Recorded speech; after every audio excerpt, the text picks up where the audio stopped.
دشمن مصطفیٰ سے یہ کہہ دو خیر چاہے تو ہم سے نہ الجھے، کیوں ہم غلامان احمد رضا ہیں،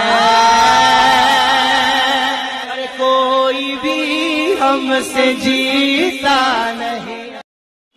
بسم اللہ الرحمن الرحیم، نحمده ونسلم علی رسولہ الکریم، اما بعد فاعوذ باللہ من الشیطان الرجیم، بسم اللہ الرحمن الرحیم۔ فاسألوا اہل الذکر ان کنتم لا تعلمون، صدق اللہ العظیم وبلغنا رسولہ النبی الامین الکریم، ونحن علی ذلک من الشاہدین والشاکرین، والحمد للہ رب العالمین۔ صلوا علی الحبیب۔ اللہ تعالیٰ ارشاد فرماتا ہے،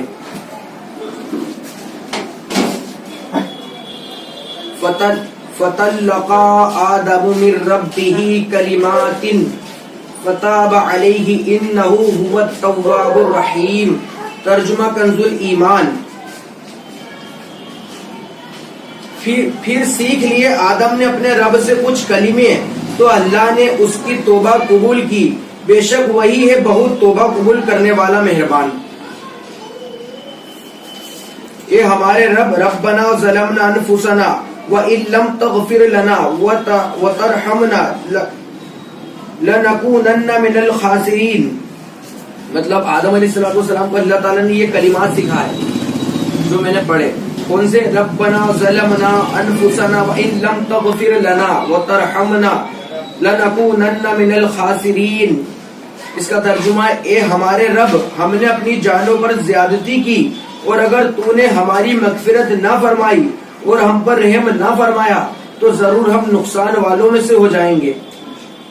اور اس کے ساتھ یہ روایت بھی ہے جو حضرت عمر فاروق رضی اللہ تعالیٰ عنہ سے روایت ہے مروی ہے کہ نبی اکرم صلی اللہ تعالیٰ علیہ وسلم نے ارشاد فرمایا، جب حضرت آدم علیہ السلام سے اجتہادی خطا ہوئی تو عرصہ دراز تک حیران اور پریشان رہنے کے بعد انہوں نے بارگاہ الہی میں عرض کی، اے میرے رب عز و جل، مجھے محمد صلی اللہ تعالیٰ علیہ وسلم کے صدقے میں معاف فرما دے۔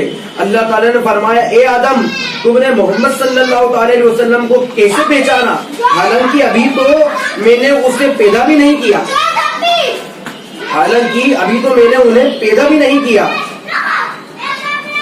حضرت آدم علیہ السلام نے عرض کی، اے اللہ عز و جل، جب تو نے مجھے پیدا کر کے میرے اندر روح ڈالی اور میں نے اپنے سر کو اٹھایا تو میں نے عرش کے پایوں پر لا الہ الا اللہ محمد رسول اللہ لکھا دیکھا، تو میں نے جان لیا کہ تو نے اپنے نام کے ساتھ اس کا نام ملایا ہے جو تجھے تمام مخلوق میں سب سے زیادہ محبوب ہے۔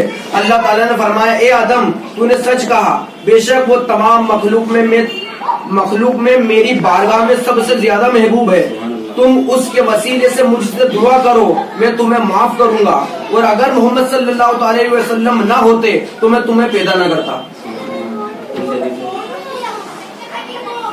یہ حدیث المستدرک، امام حاکم رحمۃ اللہ علیہ کے المستدرک، یہ 1000 سال پرانے ہیں۔ امام بخاری اور امام مسلم، ان سے جو حدیثیں چھوٹی ان ساری حدیثوں کا امام حاکم نے جمع کیا ہے۔ المستدرک کے اندر یہ حدیث موجود ہے۔ کتاب الآیات الرسول اللہ صلی اللہ علیہ وسلم کے اندر وہ ہے کتاب دلائل النبوت کے اندر یہ حدیث موجود ہے۔ کئی حوالے اس میں لکھے ہوئے ہیں۔ میں نے علامہ فاروق خان نقوی صاحب سے سنا، انہوں نے بولا 238 کتابوں میں یہ حدیث درج ہے۔ بارگاہ الہی کے مقبول بندوں کے وسیلے سے دعا مانگنا جائز ہے۔ بارگاہ الہی کے مطلب اللہ کی بارگاہ میں جو لوگ نیک لوگ ہیں، جیسے حضور علیہ السلام تمام انبیاء کے سردار ہیں، سب سے زیادہ محبوب حضور اللہ کی بارگاہ میں، ان کے وسیلے سے ہمارے باپ حضرت آدم علیہ السلام انہوں نے دعا مانگی، تو پھر جو باپ نے کرا ہے تو وہ اولاد کو کرنا پڑے گا، اور جو نہیں کر رہا ہے وہ نالائق اولاد ہے۔ تو بھائی نالائق اولاد جو باپ کا نہیں ہوا تو ہمارا کیسے ہو سکتا ہو؟ تو وہ نافرمان ہے۔ بھائی اس روایت سے یہ بھی ثابت ہوا کہ مقبولان بارگاہ کے وسیلے سے بحق کے فلاح اور بجائے فلاح کے الفاظ سے دعا مانگنا جائز اور حضرت آدم علیہ السلام کی سنت ہے۔ یہ یاد رہے کہ اللہ تعالیٰ پر کسی کا حق واجب نہیں ہوتا، لیکن وہ اپنے مقبولوں کو اپنے فضل و کرم سے حق دیتا ہے، اور اسی فضل و کرم والے حق کے وسیلے سے دعا کی جاتی ہے۔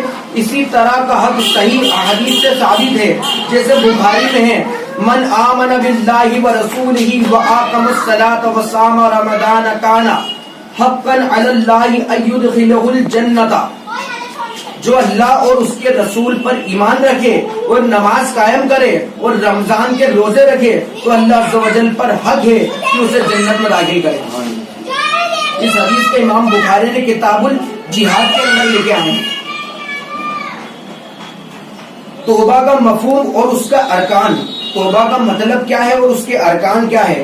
آیت میں توبہ کا لفظ ہے، یہ لفظ جب اللہ تعالیٰ کے لیے آئے تو اس کا معنی اللہ تعالیٰ کا اپنی رحمت کے ساتھ بندے پر رجوع کرنا ہے یا بندے کی توبہ قبول کرنا ہے، اور یہ لفظ جب بندے کے لیے آئے تو دوسرے مفہوم میں ہے توبہ کا اصل مفہوم اللہ تعالیٰ کی طرف رجوع کرنا ہے۔ امام نووی رحمت اللہ علیہ کی کلام کا خلاصہ ہے کہ توبہ کی 3 شرائط ہیں۔ پہلی شرائط گناہ سے رک جانا، مطلب جو توبہ کر رہا ہے گناہ سے تو ان کے لیے 3 شرائط ہے۔ پہلی شرط یہ ہے کہ وہ جو گناہ اس نے کیا ہے اس سے توبہ کری تو اس سے رک جانا، باز آ جانا، دوبارہ نہ کرنا۔ دوسری شرائط گناہ پر شرمندہ ہونا، جو اس نے گناہ کیا ہے تو توبہ کر کے اس سے رکنا بھی، اس کے بعد شرمندہ نہ ہونا کہ یہ گناہ جو ہے بہت خراب ہے، اس سے شرمندہ ہونا، یہ شرائط میں سے ہے۔ اور تیسری شرائط گناہ کو چھوڑ دینے کا پختہ ارادہ کرنا۔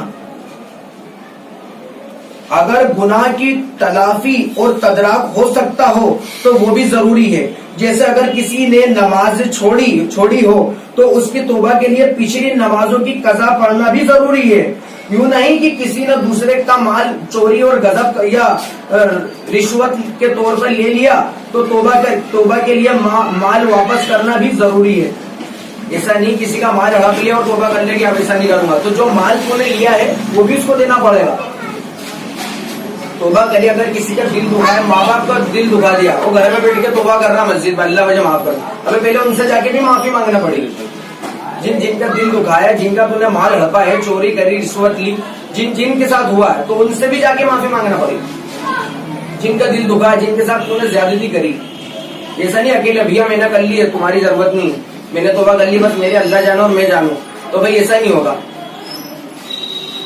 ترجمہ، اور اللہ تعالیٰ آگے ارشاد فرماتا ہے، ترجمہ کنز الایمان، ہم نے فرمایا تم سب جنت سے اتر جاؤ، پھر اگر تمہارے پاس میری طرف سے کوئی ہدایت آئے تو جو میری ہدایت کا پیرو ہوا اسے نہ کوئی اندیشہ نہ کچھ غم، اور وہ جو کفر کرے اور میری آیتیں جھٹلائیں گے وہ دوزخ والے ہیں، ان کو ہمیشہ اس میں رہنا ہے۔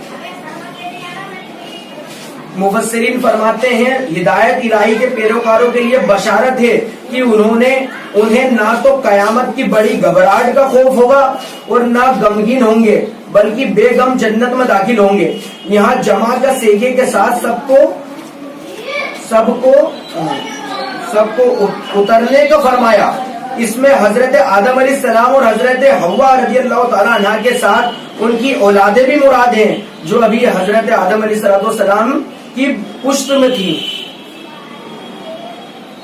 اللہ تعالیٰ اور آگے ارشاد فرماتا ہے، یا بنی اسرائیل اذکروا نعمت التی انعمت علیکم واوفوا بعہدی اوفی بعہدکم وایای فرحبون۔ ترجمہ کنز الایمان، اے یعقوب کی اولاد، یاد کرو میرا وہ احسان جو میں نے تم پر کیا اور میرے عہد پورا کرو، میں تمہارا عہد پورا کروں گا، اور خاص میرا ہی ڈر رکھو۔ ترجمہ کنز الایمان، اسراء کا معنی عبد یعنی بندہ اور اہل سے مراد اللہ، تو اسرائیل کا معنی ہوا عبداللہ یعنی اللہ کا بندہ، یہ عبرانی زبان کا لفظ ہے اور حضرت یعقوب علیہ السلام کا لقب ہے۔ عروج ہوا زوال اور عزت و ذلت کا فلسفہ۔ یہاں آیت نمبر 40 سے لے کر آیت نمبر 50 تک کی اکثریات میں بنی اسرائیل کے عروج و زوال و عزت، ذلت، اقبال و ادبار، جزا اور سزا اور قومی اجتماع، اچھے برے کردار کا تذکرہ ہے اس آیت کے اندر. پھر اسی بیان کو قرآن پاک میں بار بار دہرایا گیا ہے. اسے بار بار کے تکرار میں ایک بڑی حکمت قوموں کے عروج و زوال و عزت و ذلت کا فلسفہ سمجھانا اور مسلمانوں کو اس سے عبرت دلانا ہے کہ جس طرح بنی اسرائیل پیغمبروں کی اولاد ہونے، جلیل القدر انبیاء علیہ السلام کی امت ہونے اور توریت جیسی کتاب رکھنے کے باوجود اپنے اعتقاد و عمل کے بگاڑ پر ذلیل اور رسوا اور مغلوب و مقہور ہوئی، جبکہ توبہ اور رجوع اور نبی و کتاب کی تعلیمات پر عمل کرنے کی صورت میں معذور و غالب ہوئی. اسی طرح امت مسلمہ بھی اپنے عروج و زوال کے اسباب کو ایسی آئینے میں دیکھ سکتی ہے. آج سب پوچھتے ہیں کہ مسلمان مغلوبت، ذلت اور پستی کا شکار کیوں ہیں؟ قرآن میں بیان کر دیا بنی اسرائیل کا قومی اور اجتماعی کردار. موجودہ دور کے مسلمانوں کا قومی اجتماعی کردار سامنے رکھ کر موازنہ کر لیں، خود ہی سمجھ آ جائے گا کہ اگر بنی اسرائیل کو کانٹے پکاٹنے ملتے تھے تو ہمیں کانٹے بونے کے بدلے آم کیوں ملیں گے؟ اللہ تعالیٰ اور آگے شرف ارشاد فرماتا ہے اذکروا نعمتی، میرا احسان یاد کرو. اللہ تعالیٰ نے بنی اسرائیل قوموں سے کہا تھا کہ میرا احسان یاد کرو. اس آیت میں نبی کریم صلی اللہ تعالی علیہ وسلم کے زمانے کے یہودیوں کو مخاطب کر کے ان سے فرمایا گیا یہ بنی اسرائیل میرے وہ احسان یاد کرو جو میں نے تمہارے آبا و اجداد پر کیے، جیسے انہوں نے فرعون سے نجات دی، ان کے لیے دریا میں گزرگاہ بنا دی، بادل کو ان پر سائبان بنا دیا، کھانے کے لیے ان پر من و سلوہ اتارا اور ان کے لیے پانی کے چشمے جاری کیے، انہیں طاقتور قوموں پر فتح عطا فرمائی اور توریت جیسی عظیم کتاب انہیں عطا فرمائی. اور میرا وہ احسان یاد کرو جو میں نے تم پر کیا کہ تمہیں اپنے حبیب صلی اللہ تعالی علیہ وسلم کا زمانہ عطا کیا جن کی آمد کی بشارت توریت اور انجیل میں بھی دی گئی ہے.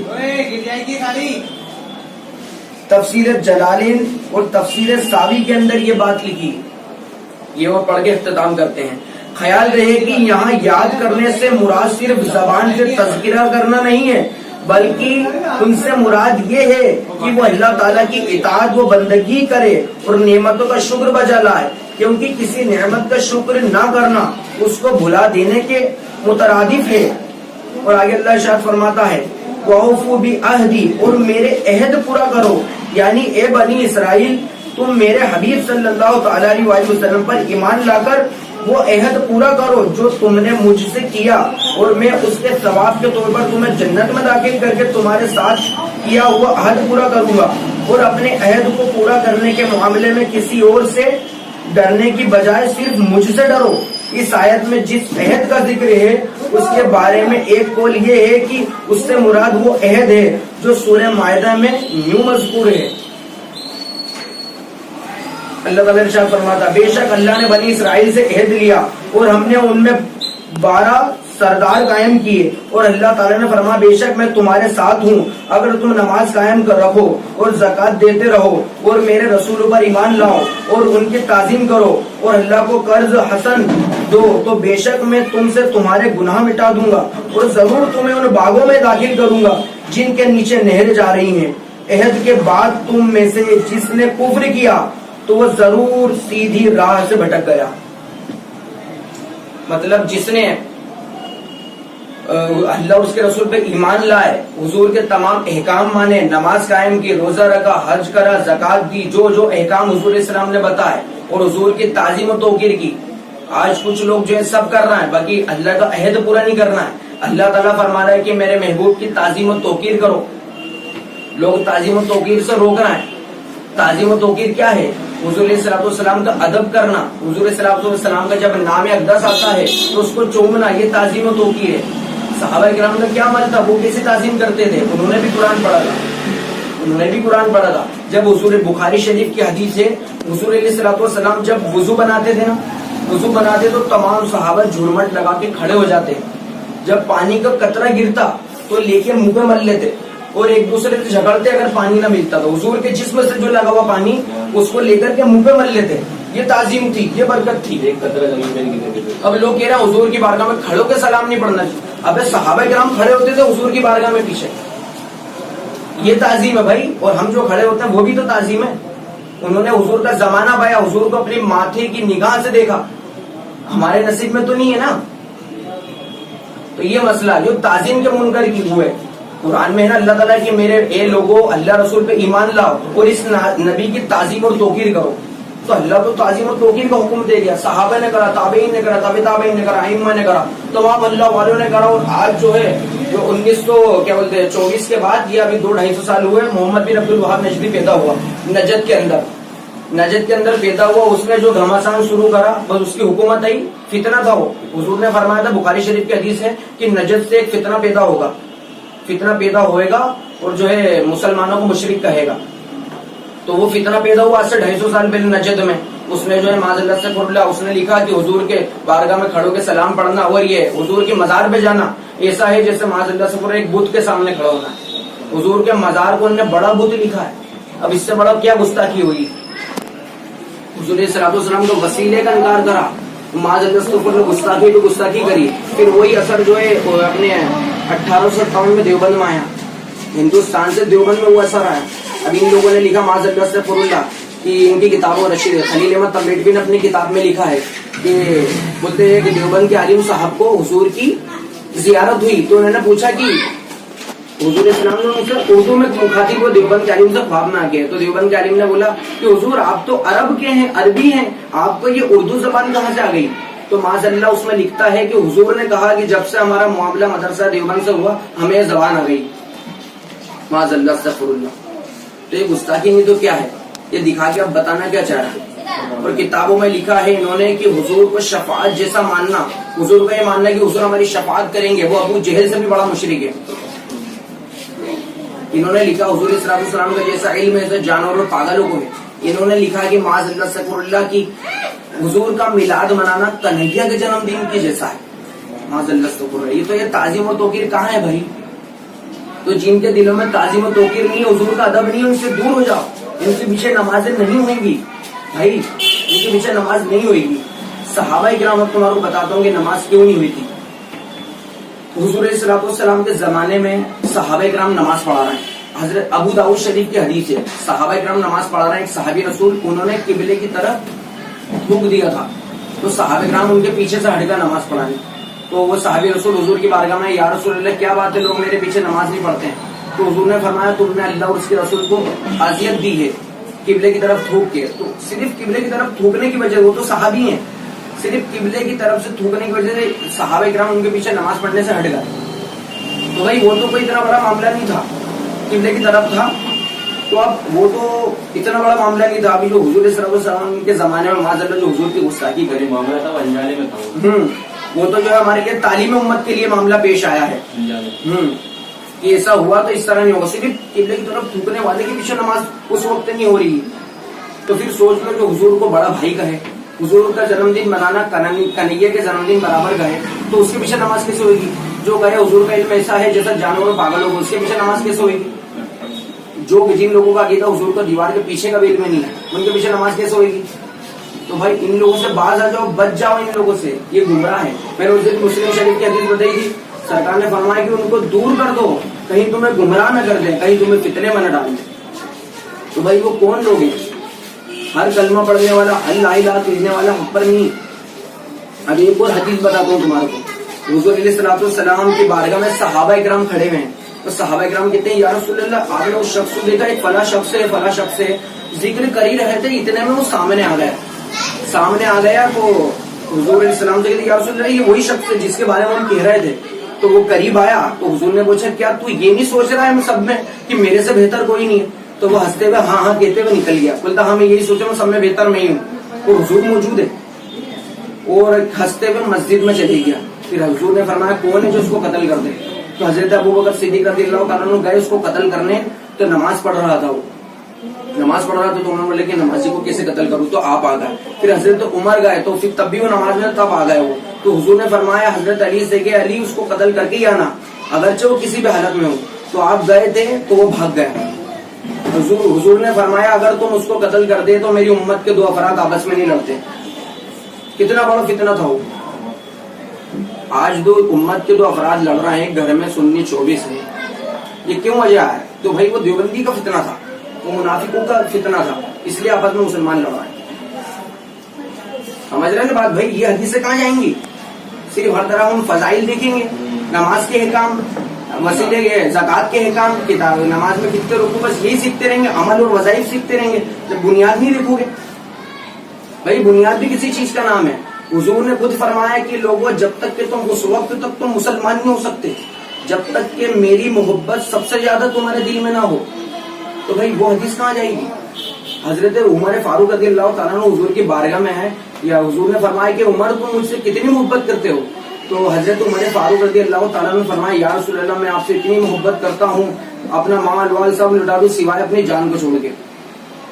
تو حضور السلام نے فرمایا کہ عمر ابھی تم کمال ایمان تک نہیں پہنچے ہو، ابھی تم ایمان کی چاشنی تک تمہارا ایمان مکمل نہیں ہوا ہے. تو پھر اس کے بعد حدیث میں آتا ہے حضور اسلام نے اپنا دستے قدرت ان کے سینے پہ رکھا. پھر اس کے بعد انہوں نے ان کے جملے بدل لیے. یا رسول اللہ میں اپنے جملوں سے رجوع کرتا ہوں، میں آپ سے اتنی محبت کرتا ہوں یہاں تک اپنا مال جان مال اولاد سب قربانی کے لیے تیار ہوں. تو حضور نے فرمایا اے عمر اب تم مومن ہوئے. تو بھائی ایمان کس چیز کا نام ہے؟ تو ان کے پیچھے پڑھو نماز جو عقائد اہل سنت کے لوگ ہیں، جو صحابہ کو ماننے والے ہیں، طب تابعین طب ائمہ مجتہدین بزرگان دین، جو عقیدہ جو 1400 برس سے لے کے آ رہا ہے چلا آ رہا ہے، اس عقیدے کے پیچھے امام اس امام کے پیچھے نماز ہوئے گی. سمجھ گیا؟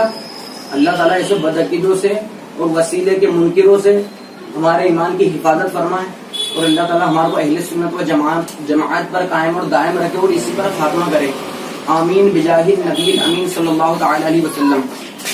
ان اللہ وملائکتہ یصلون علی النبی یا ایھا الذین آمنوا صلوا علیہ وسلموا تسلیما. اور کہنے سننے میں کچھ قرآن پڑھنے میں یا حدیث بیان کرنے میں جو کچھ غلطی ہوئی کفر نکلا وہ اللہ تعالیٰ معاف فرما. استغفر اللہ ربی من کل ذنب واتوب الیہ. لا الہ الا اللہ محمد رسول اللہ. سبحان ربک رب العزۃ عما یصفون وسلام علی المرسلین والحمد للہ.